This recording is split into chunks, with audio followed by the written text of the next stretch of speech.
और आज supreme court ने संबित पात्रा और मनजिंदर सिंह सिरसा, संबित पात्रा और मनजिंदर सिंह सिरसा, बाकियों के पास भी जा रहा हूं।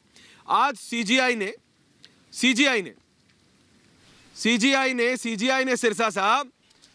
ने सिरसा साहब किसानों को भी कहा और सरकार को भी कहा। किसानों को कहा, बहस की शुरुआत से पहले हमको ये समझना है, मैं इसलिए बता रहा हूं, जरूरी है कि सुप्रीम कोर्ट ने क्या क्या टिप्पणी की। संबित पात्रा और सिरसा साहब, सुप्रीम कोर्ट ने कहा, किसानों से कोर्ट ने साफ साफ कहा है, आंदोलन में बच्चे क्यों हैं, बूढ़े क्यों हैं, ठंड में बच्चे बूढ़े क्यों, सोशल डिस्टेंसिंग क्यों नहीं, अभी तो कोविड वैक्सीन लगी नहीं है, अभी तो आई है, 16 तारीख से शुरू होगा, सोशल डिस्टेंसिंग क्यों नहीं है, आंदोलन की जगह आप क्यों नहीं बदलना चाहते, क्यों आप उग्र हो रहे हैं, इस तरह की चीजें क्यों हो रही हैं। वहीं संबित पात्रा सरकार को भी कहा है कि वो सहमति बना सकती है, सरकार से वो बहुत निराश है। उन्होंने ये भी कहा है कि केंद्र के रवैये से निराश है, बहुत कुछ कर सकती है सरकार और करना चाहिए, इसीलिए स्टे लगा रहे। संबित पात्रा, मनजिंदर सिंह सिरसा। अगर सिरसा साहब की अनुमति हो तो पहले मैं बोलूं। देखिए सिरसा साहब से, सिरसा साहब आपकी अनुमति हो तो अगर मुझसे पूछा है पहले मैं बोलूं, फिर आप मुझे बोलना शुरू कीजिए। बोलिए एक एक करके बोलिए, पहले बोलिए। नहीं आप बोलिए सिरसा साहब। अच्छा, मेहरबानी। मेरा ये कहना है कि देखिए, सुप्रीम कोर्ट की ये टिप्पणी सरकार के ऊपर बहुत बड़े प्रश्न चिन्ह लगाती है। जब सुप्रीम कोर्ट ने यहां तक कह दिया कि सरकार विफल हो गई, सरकार बातचीत, अगर हमें फैसला लेना होगा, बार बार कहने पे सरकार फैसला नहीं ले पा रही, तो आप ये समझ सकते हैं कि किसान क्यों मजबूर है वहां बैठने के लिए। किसान कोई शौक में नहीं आया, किसान को कोई चाव नहीं है वहां पर बैठने का, ना ही वो वहां बैठने के लिए आया। अगर अपने बीवी बच्चों को इतना बड़ा रिस्क लेकर, जिसको सुप्रीम कोर्ट भी मान रही है कि इतना बड़ा रिस्क लिया तुमने, अपने बीवी बच्चों का भी रिस्क ले लिया, क्योंकि किसान को यह लगा कि मेरा सब कुछ चले जाएगा, जब मेरी जमीन ही चली जाएगी, बीवी बच्चों को भी साथ लेकर सड़क पर बैठा है, इतना मजबूर हुआ है किसान। आज आपको सुप्रीम कोर्ट की इन भावनाओं से यह समझना होगा कि किसान का इतना दर्द, जो कि सुप्रीम कोर्ट को भी समझ में आ गया। लेकिन अगर सुमित पात्रा जी यहां सरकार की तरफ से बैठे हैं, मैं उम्मीद करता हूं इस दर्द को, जो आज सुप्रीम कोर्ट ने बार बार कहा कि तुम अगर फैसला नहीं ले सकते, हमें फैसला लेना होगा, क्या तुम्हें लगता है इसके बाद भी किसान के ऊपर किसी को सवाल? संबित पात्रा जवाब दे रहे हैं सर साहब, कोई संबित पात्रा जवाब दे रहे हैं। आज सुप्रीम कोर्ट टूट कर सरकार को पड़ा है और किसान की बात जवाब दे दूं, आपने सवाल पूछा है, ये सच्चाई आज आईना दिखाया है सुप्रीम कोर्ट ने हम सबको। पात्रा साहब जवाब दे रहे हैं जी, बोलिए पात्रा साहब। अब सिरसा साहब मैं जवाब, ठीक। देखिए, मैं इसको बहुत अलग दृष्टिकोण से देखता हूं, अगर मैं गलत हूं तो मुझे सुधार दीजिएगा। देखिए, सुप्रीम कोर्ट बार बार आप लोग कह रहे हैं कि सरकार को फटकार लगाई गई, मैं इसको बहुत पॉजिटिवली देखता हूं। सरकार क्या कह रही थी? सरकार बार बार कह रही थी कमेटी बनाओ, कमेटी बनाओ, कमेटी बनाओ। बेचारे जो हमारे किसान भाई थे वो बोलते हम कमेटी नहीं बनाएंगे, कमेटी नहीं बनाएंगे, कमेटी नहीं चाहते हैं। सुप्रीम कोर्ट ने कहा, अरे सरकार तुम कमेटी क्यों नहीं बना रहे हो, तुम नहीं बना सकते हो, अब हम बनाएंगे कमेटी। दूसरी बात, सरकार कह रही थी क्लॉज बाय क्लॉज डिस्कशन करो, क्लॉज बाय क्लॉज डिस्कशन करो, क्लॉज बाय क्लॉज डिस्कशन करो। किसान भाई जो बैठे हुए थे वो कह रहे थे नहीं नहीं नहीं नहीं, रिपील करो, रिपील करो, रिपील करो, क्लॉज बाय क्लॉज हम डिस्कशन नहीं करेंगे। सुप्रीम कोर्ट ने सरकार को कहा, अच्छा क्लॉज बाय क्लॉज डिस्कशन क्यों नहीं होगा, हम कमेटी बना रहे हैं, कमेटी में क्लॉज बाय क्लॉज डिस्कशन होगा। सरकार कह रही थी कोविड के नियमों का पालन करो, पालन करो, पालन करो। सुप्रीम कोर्ट ने सरकार को कहा, अरे कोविड के नियम का पालन होना चाहिए, यहाँ बच्चे क्यों बैठे हुए हैं, यहाँ बूढ़े क्यों बैठे हुए हैं, कोविड के नियम का पालन हो। अरे ऐसे गुस्साइए मत, मैं तो आदरणीय सिरसा जी से बात कर रहा हूँ, मेरे पुराने मित्र हैं, मेरे बड़े हैं, मैं उनसे बात कर रहा हूँ। मैं आपकी देखिए मैं आदरणीय सिरसा जी से बात कर रहा हूं। संबित पात्रा, मनजिंदर सिंह सिरसा, मैं सिरसा जी से बात कर रहा हूं, कंप्लीट कर लूं फिर सिरसा जी उत्तर देंगे। पिछले 10 से 12 साल में जी से बात कर रहा हूं, पहली बार देखा है, हम अच्छे से बात संबित पात्रा, मनजिंदर सिंह सिरसा हमेशा टेबल के एक तरफ बैठते थे, एक साथ बैठते थे। ये 10-12 साल में पहली बार मैंने एक बार देखा है कि संबित पात्रा वर्सेस मनजिंदर सिंह सिरसा हो रहा है। तो ये विषय तो इतना गंभीर है संबित पात्रा की, आपको समझना पड़ेगा कि कोर्ट की जो एक टिप्पणी है कि सरकार, तो इसलिए सही बात है, सरकार ने जो एक बात बहुत कर्टसी बोलिए रहा हूं और मैं सिरसा जी से ही पूछ रहा हूं। देखिए इसलिए पूछिए। मुझे कंप्लीट करने दिया जाए।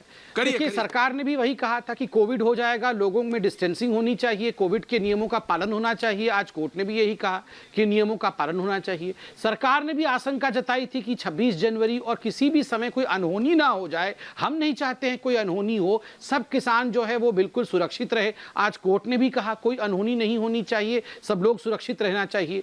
आप बताइए आज जो जो सरकार ने कहा था कमेटी से बना के क्लॉज वाइज डिस्कशन से कोविड तक, यही सब बात सुप्रीम कोर्ट ने कहा है। मैंने सुना अभी कि कुछ किसान के जो संगठन के लोग हैं वो कह रहे हैं कि हम कमेटी नहीं चाहते हैं। अब देखिए अब तो सुप्रीम कोर्ट कह रही है कमेटी के लिए, अब तो कमेटी के सामने प्रस्तुत होना पड़ेगा। अगर कल सुप्रीम कोर्ट कमेटी बनाती है तो जो हम कह रहे थे वही तो सुप्रीम कोर्ट कह रही है।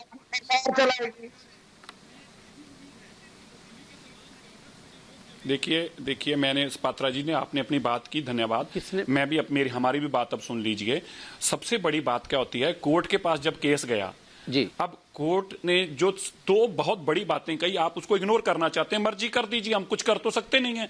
पिछली तारीख में भी कोर्ट ने ये कहा कि ये लोग यहां पर क्यों बैठे हुए हैं, इनकी बात को सुना जाए, ट्रस्ट डेफिसिट है। सरकार को यह तक कह दिया कि विश्वास नहीं है किसानों का आपके ऊपर। ये मैं नहीं कह रहा, माननीय सुप्रीम कोर्ट ने पिछली तारीख पे कहा there is a trust deficit between you and farmers.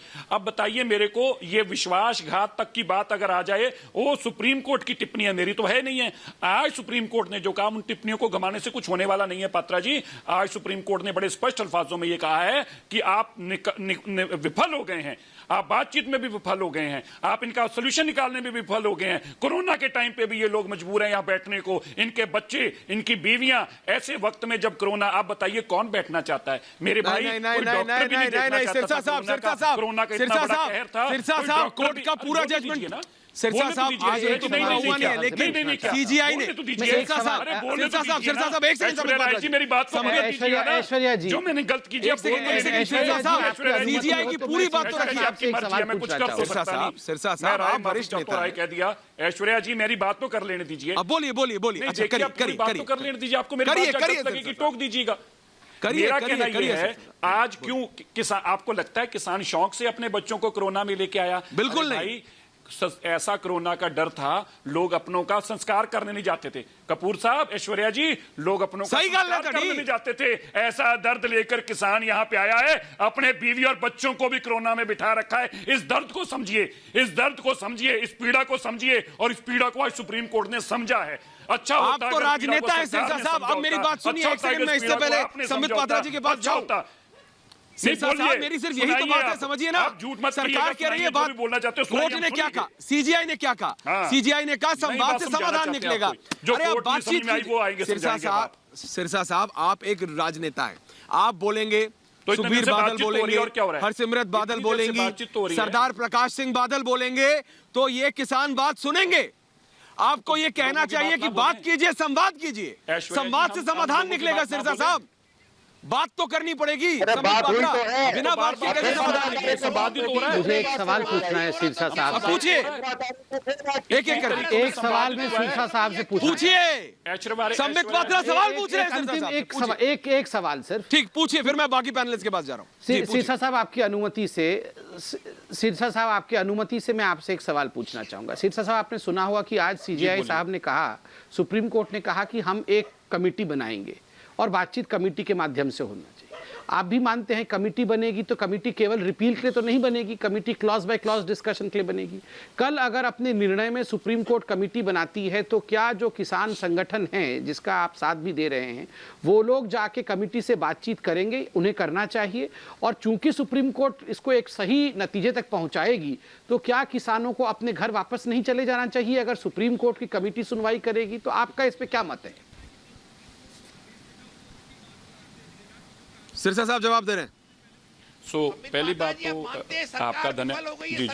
तो एक बात तो आप ये बात आज मान गए कि सरकार विफल होगी, अब सुप्रीम कोर्ट के ऊपर बात होगी, सीजीआई डिसीजन लेंगे, सरकार नाकाम होगी सारी बातचीत में, तो आप मान गए, खुद मान रहे हैं कि अब आप नहीं कुछ कर पाएंगे, जो करेगा सुप्रीम कोर्ट करेगा। तो पहले तो आप ये समझ लीजिए पात्रा जी कि ये बहुत बड़ी नाकामी है, इसको छुपाने से कुछ होगा नहीं। सुप्रीम कोर्ट ने एग्जीक्यूटिव के डिसीजन के ऊपर अगर डिसीजन देना पड़े, ये देश के, मुझे लगता नहीं 20 साल में ऐसा कोई डिसीजन आया, अगर आया तो मुझे याद करा दें, जब सुप्रीम कोर्ट ने एग्जीक्यूटिव के ऊपर जाकर चुनी हुई सांसद के फैसले के ऊपर आज सुप्रीम कोर्ट ने यह भी कहा आपने इन फैसले को लागू करते वक्त कौन से तथ्यों के साथ आपने ये फैसला लागू किया, क्यों इस फैसले को लागू किया, मुझे याद करा दीजिए। 20 साल में क्या ऐसी सिचुएशन आई है कभी? अगर नहीं जवाब दे रहे हैं आई, संबित पात्रा, मत तय करने जवाब दे रहे हैं संबित पात्रा। सुप्रीम कोर्ट को कल फैसला कर लेने दीजिए, करने दीजिए कल फैसला। आप बता दीजिए 20 सालों में ऐसा फैसला नहीं आया। आज आपकी बहुत बड़ी सुप्रीम कोर्ट ने किरकिरी की, आप मानने ना मानने कुछ होगा नहीं। पात्रा साहब जवाब दीजिए। ऑर्डर सब कुछ पढ़ रहा मैं है, जवाब उसको देता आपकी इंटरप्रिटेशन से बदलने वाला नहीं है। बता दीजिए मुझे कब 20 साल में ऐसा फैसला आया, पहले याद कराइए मुझे, कौन सा ऐसा जजमेंट आपने पहले पढ़ी है, बताएं मुझे। मतलब आपका कहना, आपका और अभी आपसे पहले भी कोई बीच में बोल रहे थे, मैं जान नहीं पाया कौन सुरेंद्र बोल रहे चौहान थे, है, मैं जानता हूं उन्हें, हाँ, जुडिशियल ओवररीच है कि एग्जीक्यूटिव चौहान साहब बोल रहे थे कि ये जुडिशियल ओवररीच है, और विवेक श्रीवास्तव जी ने भी कहा जुडिशियरी थोड़ी देश चलाएगी। आप लोग, मैंने तो कहा ही नहीं कि ये जुडिशियल ओवररीच है। देखिए, उसको अटॉर्नी जनरल साहब ने भी जवाब दिया। अटॉर्नी जनरल साहब ने कहा किसी भी कानून को दो मापदंडों में तोला जाता है, या तो कानून में गलती हो, या तो कानून में खामी हो, या तो फंडामेंटल राइट्स के ऊपर आघात हो रहा हो, तो सुप्रीम कोर्ट एक एक करके देखिए, मेरे और सिरसा साहब के बीच में जवाब दे रहे हैं सिरसा साहब, में नहीं कर रहे हैं, लोगों को समझ में आना चाहिए।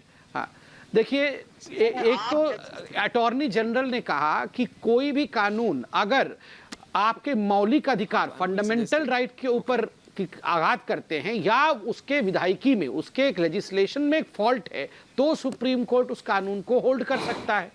और सुप्रीम कोर्ट को उन्होंने कहा अगर ऐसा होल्ड हो जाता है तो एक रॉन्ग प्रेसिडेंस होगा। कल को आर्टिकल 370 को होल्ड कर लिया जाएगा कि चलो पहले जम्मू कश्मीर में रेफरेंडम कराते हैं, उसके बाद हम आर्टिकल 370 रिलीज करेंगे। कल को CAA को भी होल्ड कर दिया जाएगा कि चलो पहले हम देश की जनता से पूछते हैं, फिर हम इसको रिलीज करेंगे। ये सिरसा साहब ने ठीक कहा कि ऐसा कभी जुडिशियल ओवररीच शायद नहीं होगा। मगर मेरा सवाल था, सुप्रीम कोर्ट तो कमेटी बनाने की बात कर रही है, मतलब कमेटी के सामने प्रस्तुत होने के लिए किसान भाई हमारे तैयार है कि नहीं? और चूंकि कमेटी बनेगी तो वो रिपीलिंग कमेटी तो नहीं होगी, वो clause by clause discussion committee होगी। इसके लिए तो हमारे बंधु तैयार है ना। और चूंकि सुप्रीम कोर्ट की बनाई होगी तो मैं तो हाथ जोड़ के ही कहूंगा, स्वाभाविक है सारे किसान बंधु अपने अपने घर चले जाएंगे ना, फिर जाना तो पड़ेगा ना। सिरसा साहब, मनोज तिवारी, सुरेंद्र चौहान, विवेक श्रीवास्तव, मैं जा रहा हूं कृष्ण बी चौधरी और सुरेंद्र चौहान के पास। सिरसा साहब, अच्छा आप पहले जवाब दीजिए। बिल्कुल आपने जो कहा, किसान आप सुप्रीम कोर्ट को इंटरप्रिटेट मत करिए अपने घर बैठ के, कल सुप्रीम कोर्ट को पहले फैसला देने दीजिए। आपने फैसला नहीं लिख रखा, सुप्रीम कोर्ट का फैसला आपने सुनाना भी नहीं और आपने लिखा भी नहीं है। जो कल सुप्रीम कोर्ट सुनाएगा ना उसके मुताबिक बिल्कुल आपको जवाब देंगे। लेकिन अगर आप आज कह दोगे कि सुप्रीम कोर्ट रिपील करने के लिए तो कमेटी बनाएगा नहीं, ये आपको कैसे कह दिया? जो कमेटी रिपोर्ट देगी, अगर मान लीजिए कमेटी ने रिपोर्ट दे दी, आप मुझे जवाब दे दीजिए इस टीवी चैनल पर, मान लीजिए अगर कमेटी ने रिपोर्ट दे दी कि ये रिपील होना चाहिए, तो इसका मतलब सरकार मानेगी नहीं? इसका मतलब आज इस टीवी चैनल पर बैठकर आप ये कह रहे हैं उस चीज को सरकार कभी नहीं मानेगी, आप ये कहना चाहते हैं?